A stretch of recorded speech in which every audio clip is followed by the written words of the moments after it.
Shoutout kay Miss Harleen Nicole Budol, aka Hipon Girl, nga nanghakot og award sa Binibining Pilipinas. Ug nagpa-inspire maayo sa kadaghanan. So congrats dira Antino. Lahi ra jud ka ba? Feel na ko murag hinangol ra jud kay nang imuha.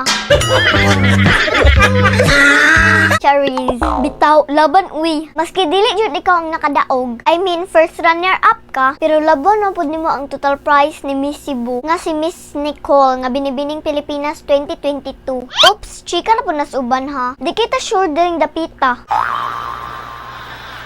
Anyway, speaking of Miss Nicole, di ay no, ang Cebuana nga mananaog. Congrats po og bonggang-bongga dira auntie. Proud jud kay mi nimo. Syempre, what is Cebuano? Char. But since si Miss Hipon ang atong topic, then of course, siya sa ang atong hisigutan. And again, congratulations! Kay na-prove jud nimo ang imong kagalingon sa mga tao nga nang daot, nang bash, og nakaminos ay muha.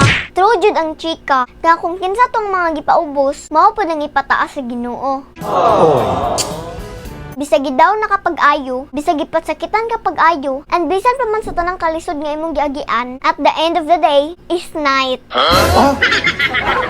Charot, joke ra uy. Bitaw uy, nakabalita sad ko, nga naabot daw kas point, nga as in walang wala na jud ka, especially sa pag-start sa pandemic. And then namaligya daw kag mga sanina, mga makeup and more. So nakarelate jud ko nimo diha nga part day hipon day, because namaligya may miglip tint karon tungod sa kalisod sa life. May na lang nang ginagmay kita, di ba? Napatay niche clothing. Available jud na sa Shopee tanan. So palihog pag add to cart na.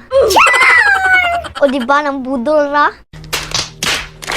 Tabangit ag pambudol dira dahi hipon day. Kay bagay kay nimo mang budol from your last name pa lang.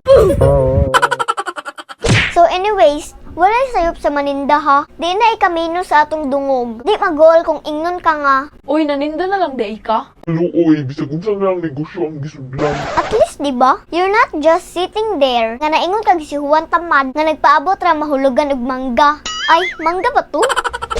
Bitaw ka nang magpaabot ra duulon sa Garcia ba? At least, ang naninda naning kamot. Ayaw ikaulaw. Kay mas makaulaw-ulaw pa to ang mga way gibuhat. Ugwa naning kamot para naay makita. Or worse, buot na lang mood, buhat og dautan para lang makakwarta. Like manghilabot, magsugal, or magpakasipsip sa boss, or boss-boss para ma-promote or maayudahan. Mas better na jud mga meg kung pinaagi sa dugo og singot nga gikugihan.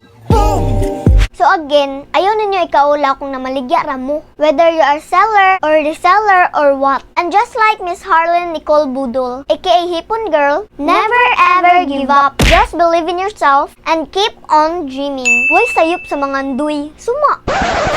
Okay, so I think that's it for today's video lang sa jud no. Igo ra jud ko nag-congrats sa kong ate nga si Hipon Girl. Hi diha, my long lost sister. Charot, pilingon ba uy? Okay, so until next week mga megad, best everyone and die! Thank you!